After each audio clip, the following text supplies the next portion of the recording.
Cancer ప్రశాంతంగా సాగిపోతున్న జీవితాల్లో పెను విఘాతం కలిగించే ఒక హంతకి, ఒక భూతం, ఒక మహమ్మారి. ఎంతోమంది జీవితాలు అర్ధాంతరంగా ముగుస్తున్నాయి దీంతో. ఈ నేపథ్యంలో ఈ క్యాన్సర్కి సంబంధించినటువంటి ఉనికి, అలాగే క్యాన్సర్ తాలూకు తీవ్రత, క్యాన్సర్లో రకాలు, ఇంకా ముఖ్యంగా ఈ క్యాన్సర్కి సంబంధించి ఆయుర్వేద ట్రీట్మెంట్స్, అలాగే ఇంటి వైద్యాలు, ఈ మొత్తం సమాచారాన్ని ఈ పెద్ద వీడియోలో మనం వివరంగా తెలుసుకోబోతున్నాం.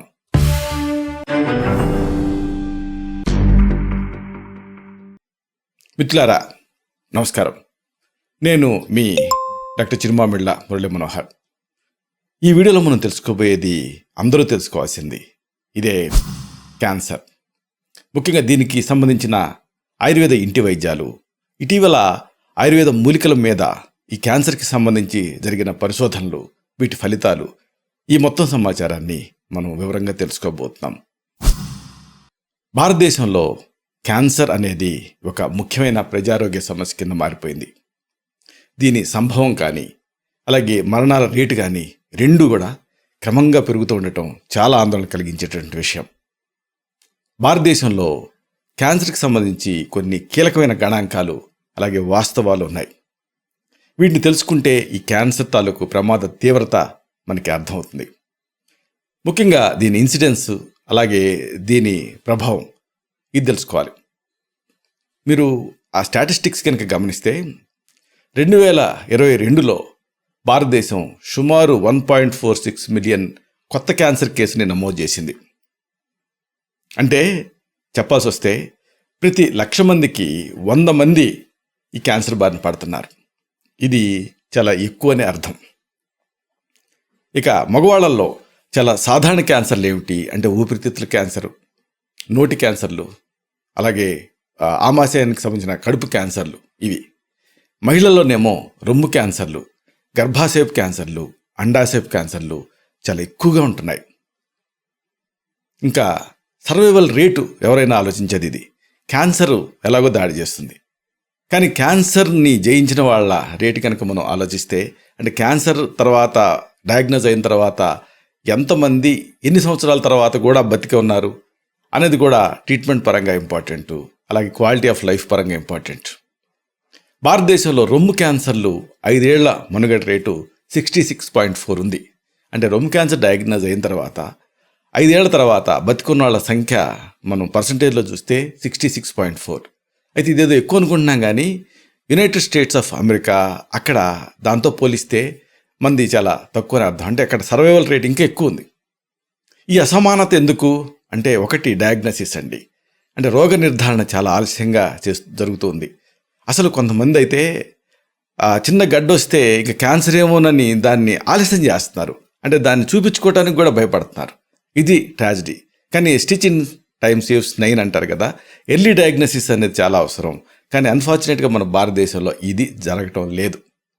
ఇక ఇక్కడ ఇంకొక ముఖ్యమైన విషయం చెప్పాలి మీకు. ఈ ప్రారంభ దశలో ఈ రోగ నిర్ధారణ కనుక చేయగలిగితే క్యాన్సర్ డెత్స్ అనేది చాలా గణనీయంగా తగ్గించవచ్చు. అయితే చాలామంది దీన్ని అశ్రద్ధ చేస్తున్నారు. ఇక ఇంకొకటి ఏంటంటే పిల్లల్లో క్యాన్సర్. ఆ పిల్లల్లో క్యాన్సర్ ఎందుకు వస్తుంది అని నెగ్లెక్ట్ చేస్తున్నారు. ఇది ఇంకొక ట్రాజడీ. అంటే ఒక 0 to 14 ఇయర్స్ అంటే పుట్టింది మొదలు 14 ఏళ్ల వయసుని కనుక మనం తీసుకుంటే, ఇలాంటి ఏజ్లో క్యాన్సర్ ఇన్సిడెన్సెస్ ఎంత ఉన్నాయో తెలుసా? 4% ఉన్నాయి. ఇదేమీ తక్కువ సంఖ్య కాదు. ముఖ్యంగా చిన్నపిల్లల్లో క్యాన్సర్లలో సాధారణమైన క్యాన్సర్ ఏంటంటే లింఫాయిడ్ లుకీమియా. అయితే ఇలా చిన్నపిల్లల్లో వచ్చేటువంటి క్యాన్సర్ని పరిష్కరించడానికి ప్రత్యేకమైనటువంటి డ్రైవ్లు ఇవి పెరగాల్సినటువంటి అవసరం ఉంది. ఇంకొకటి ఏంటంటే ప్రాంతీయమైనటువంటి వైవిధ్యాలు కూడా. అంటే మన డైవర్సిటీ అండ్ ఇండియా అనేది ఒక పెద్ద వైవిధ్యానికి సూచన. క్యాన్సర్ ట్రీట్మెంట్స్ కూడా అంతే, అలా క్యాన్సర్ ఇన్సిడెన్సెస్ కూడా అంతే మారుతూ ఉన్నాయి.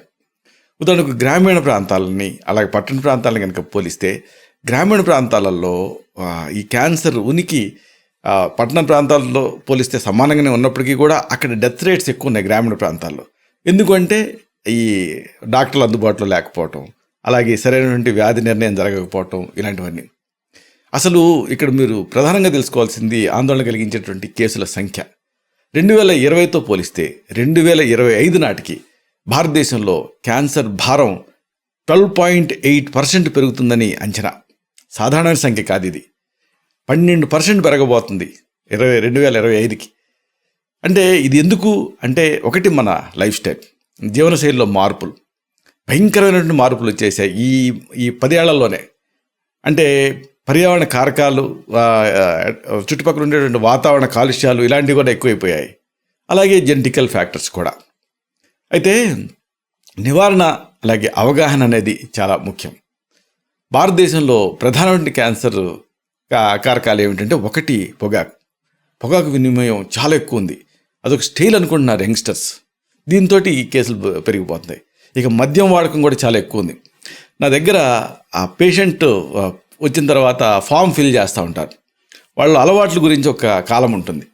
దాంట్లో 95% మంది పొగాకు అలవాటు ఉన్నట్టుగా, అలాగే ఆల్కహాల్ అలవాటు ఉన్నట్టుగా టిక్ పెడుతూ ఉంటారు. అంటే ఇంత స్థాయిలో దాదాపు 90% మంది ఆల్కహాల్ తీసుకుంటున్నారంటే ఇక క్యాన్సర్లు పెరగక ఏమవుతాయి? ఇది ఒక ముఖ్యమైన కారణం. ఇది మామూలుగా కాదు. 32.8% కారణాలు ఇవి రెండే ఉంటున్నాయి. అలా ఇంకొకటి ఏంటంటే ఇన్యాక్టివ్ లైఫ్ స్టైల్, శారీరక నిష్క్రియాత్మకత. దీని పర్సంటేజ్ ఎంతంటే 41.3. అంటే ఇలాగ అచేతనంగా జీవితం గడిపే వాళ్ళల్లో 41% మందికి క్యాన్సర్లు వచ్చే రిస్క్ పెరుగుతుంది. అంటే ఈ సాఫ్ట్వేర్ ఉద్యోగాలు, తర్వాత సీట్లకి అతుక్కొని పోయి ఉండటం, ఇలాంటివన్నీ కూడా.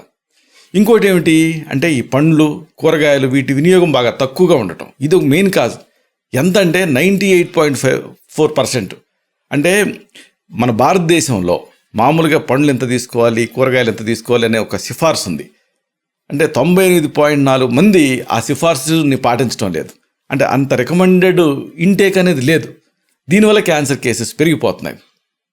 కాబట్టి ఈ క్యాన్సర్ వ్యాప్తిని తగ్గించేటువంటి ప్రయత్నాలు, అంటే ఆరోగ్య ప్రచారం అనేది సరిగ్గా జరగట్లేదు. లేకపోతే ఫాస్ట్ అంటే వెంటనే అయిపోతుంది. ఆఖరికి ఈ వీడియోని కూడా చాలామంది చూడటం నాకు తెలుసు. ఎందుకంటే క్విక్ రెమెడీస్ కావాలి. అట్లా కాకుండా లైఫ్ స్టైల్ మోడిఫికేషన్స్, జీవన విధానం మీద అవగాహన, అలాగే ఆరోగ్యం మీద అవగాహన చాలా తక్కువ మందికి ఉంటుంది. ఇదంతా కూడా ఆందోళన కలిగించేటువంటి విషయం. సాధారణ క్యాన్సర్లు కనుక తీసుకుంటే, ఒకటి మెయిన్గా ఊపిరితిత్తుల క్యాన్సర్. మగవాళ్ళల్లో ఇది కామన్గా కనిపించే క్యాన్సర్. ఎందుకంటే పొగాకుని ఎక్కువగా వాడుతూ ఉంటారు. అలాగే దీన్ని నివారించాలి అంటే ఎర్లీగా డయాగ్నోజ్ చేయటం ఒకటి, అలాగే వాతావరణాన్ని పరిరక్షించుకోవటం ఒకటి, ఇది ముఖ్యం. ఇక ఆడవాళ్ళలో రొమ్ము క్యాన్సర్ చాలా కామన్ క్యాన్సర్. ఇది 26% ఉంటుందండి మొత్తం క్యాన్సర్ కేసులలో. అంటే సాధారణ సంఖ్య కాదు ఇది. కాబట్టి దీని సర్వైవల్ రేట్ కూడా పెంచాలి. అప్పుడు ప్రమాదం పెంచాలి అంటే క్వాలిటీ ఆఫ్ లైఫ్ని ఇంప్రూవ్ చేయాలి. ఇక తర్వాత నోటి క్యాన్సర్, ఎందుకంటే పొగాకుని ఎక్కువ వాడుతున్నారు కాబట్టి ఇది కూడా ఒక మెయిన్ కాజ్ కింద ఉంటుంది. ఆ తర్వాత గర్భాశయపు క్యాన్సర్, మహిళల్లో చాలా రొమ్ము క్యాన్సర్ తర్వాత ఎక్కువగా డయాగ్నోజ్ అవుతున్న క్యాన్సర్ ఇది. హెచ్పివి అంటే ఈ వైరస్ తాలూకు ఇన్సిడెన్స్ వల్ల ఈ గర్భాశయపు క్యాన్సర్ పెరిగిపోతుంది. దీనికి స్క్రీనింగ్ అనేది చాలా అవసరం. ఇక పొట్టకి సంబంధించినటువంటి క్యాన్సర్స్ అంటే హెలికోబాక్టర్ పైలోరీ ఇన్ఫెక్షన్స్, ఇలాంటివన్నీ కూడా దీంతో ముడిపడి ఉంటున్నాయి. దీని వాటా ఎంత అంటే మొత్తం క్యాన్సర్ కేసుల్లో 8.5%. కాబట్టి ఇవన్నీ కూడా ఆందోళన కలిగించేటటువంటి విషయాలు. కాబట్టి ఇక్కడ క్యాన్సర్ ట్రీట్మెంటు ఆయుర్వేదిక్ కంట్రిబ్యూషన్ అన్నప్పుడు కీమోథెరపీ తీసుకుంటూనే, రేడియేషన్ తీసుకుంటూనే, సర్జరీలు చేయించుకుంటూనే, దానికి ప్యారల్గా ఈ ఆయుర్వేదిక్ ట్రీట్మెంట్ కనుక తీసుకుంటే వీటిపైన, ఈ మూలికా ఔషధాలపైన విస్తృతమైన ప్రయోగాలు జరుగుతున్నాయి, అధ్యయనాలు కూడా జరుగుతున్నాయి. కాబట్టి వీటిని కనుక కాంప్లిమెంట్ చేస్తూ క్యాన్సర్ ట్రీట్మెంట్ ఇస్తే సర్వైవల్ రేట్ బాగుంటుంది. అలాగే ప్రివెన్షన్కి ఇవి సహాయపడతాయి, ట్రీట్మెంట్కి కూడా ఇవి సహాయపడతాయి. కాబట్టి ఈ ఆయుర్వేదిక్ ట్రీట్మెంట్స్ని మీరు తీసుకోవచ్చు. అయితే ఇక్కడ ముఖ్యంగా అసలు ఆయుర్వేద మూలికల మీద ఎలాంటి అధ్యయనాలు జరిగాయి, ఈ మధ్య కాలంలో దీనికి సంబంధించినటువంటి తాజా ఇన్సిడెన్సెస్, తాజా పరిశోధనలు ఏమిటి, ఇది మనం తెలుసుకోవాలి.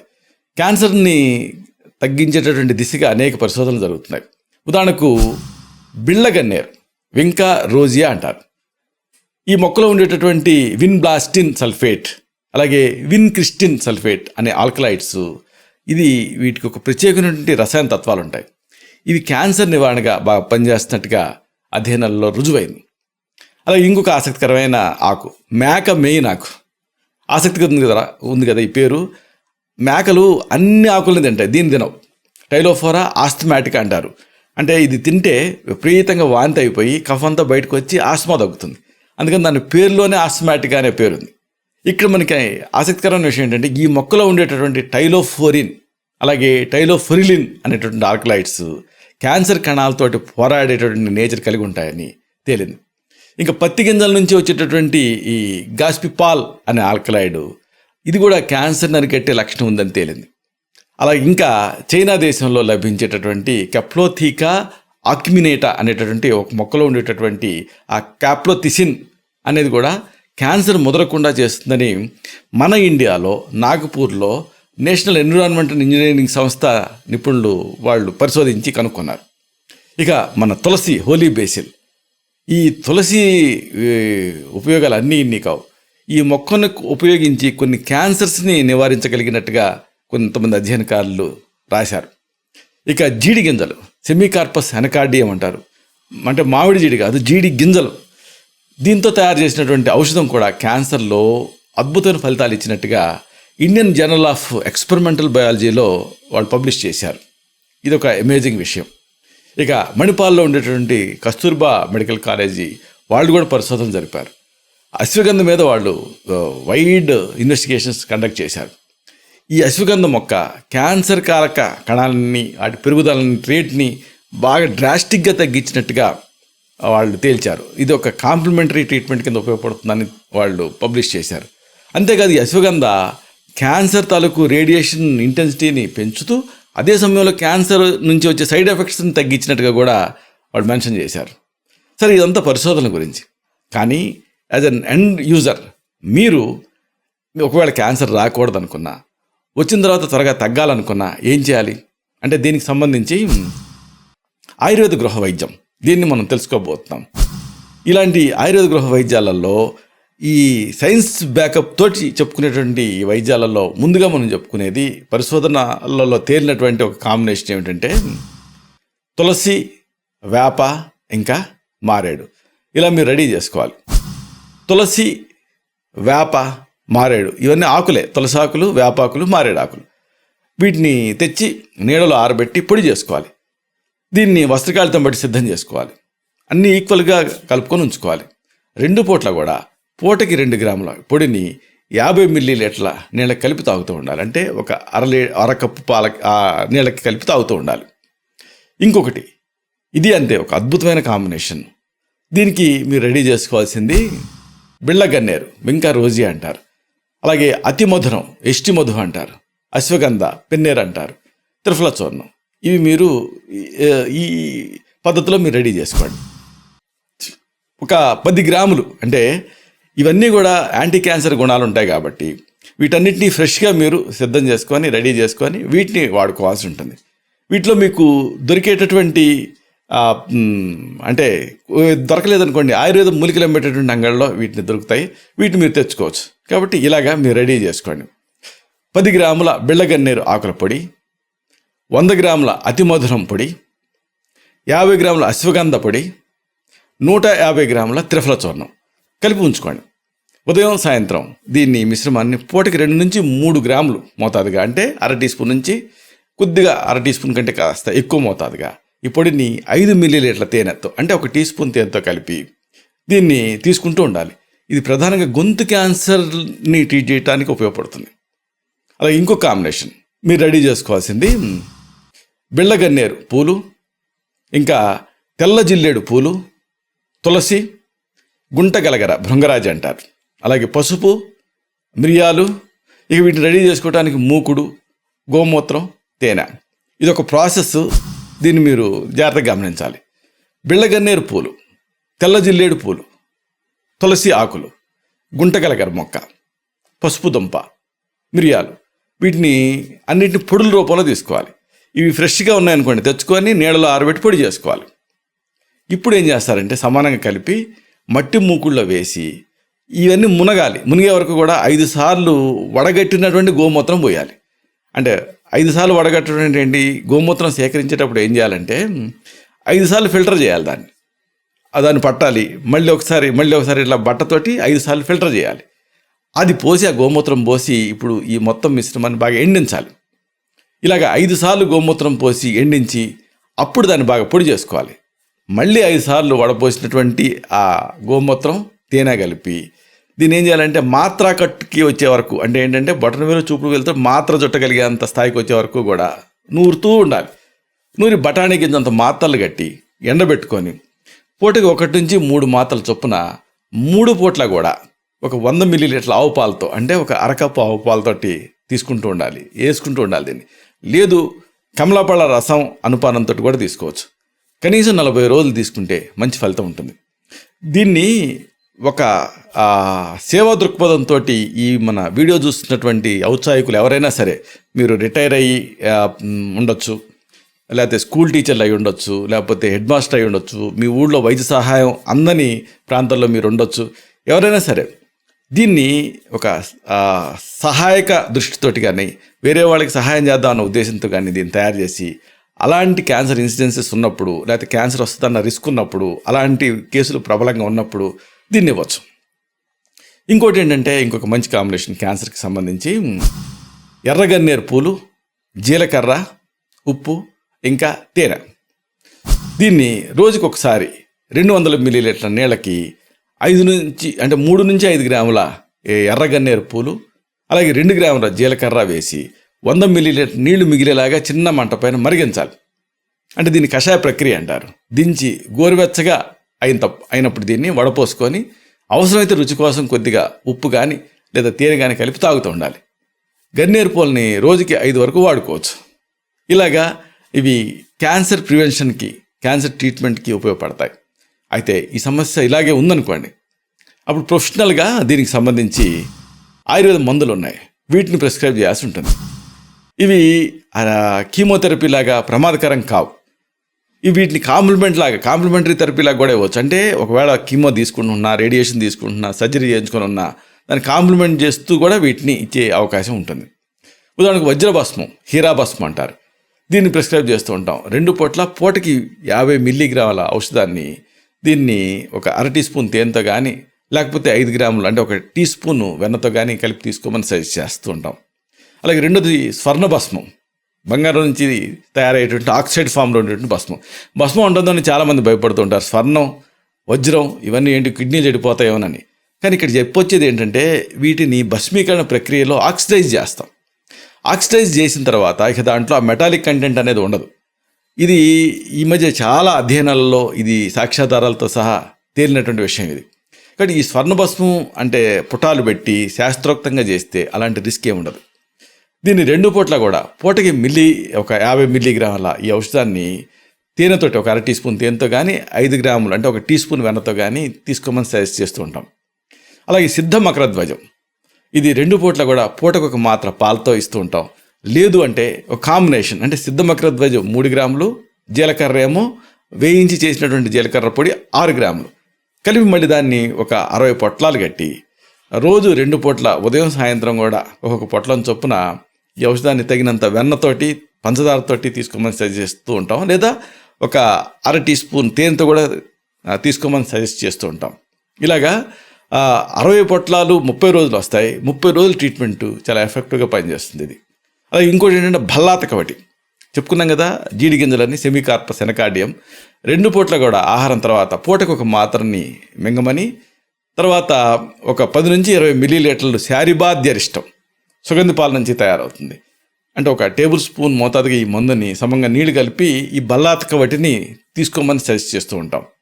ఇక చ్యవన్ప్రాష్ 2 పూట్ల కూడా పూటకి 5 గ్రాముల ఔషధాన్ని దీన్ని ఒక ఎడ్జువెంట్గా సజెస్ట్ చేస్తూ ఉంటాం. లేదా దీన్ని మళ్ళీ కాంబినేషన్లో అంటే 200 గ్రాముల చ్యవన్ప్రాష్ని తీసుకొని దానికి 5 గ్రాముల స్వర్ణభస్మాన్ని బాగా కలిపి నిల్వ ఉంచుకోమని 2 పూట్ల పూటకి 5 గ్రాముల చొప్పున చప్పరిచ్చి మింగి 100 మిల్లీలీటర్ల కాచి చల్లార్చిన పాలని తాగమని సజెస్ట్ చేస్తూ ఉంటాం.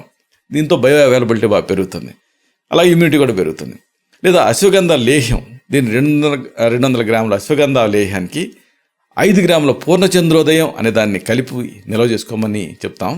దీన్ని 2 పూట్ల కూడా పూటకి 5 గ్రాముల చొప్పున తీసుకొని ఒక 100 మిల్లీలీటర్లు కాచి చల్లార్చిన పాలు అంటే దాదాపుగా ఒక పూర్తి కప్పు కాచి చల్లార్చిన పాలని తాగమని సజెస్ట్ చేస్తూ ఉంటాం. ఇవన్నీ కూడా ఆయుర్వేదిక్ మెడిసిన్స్.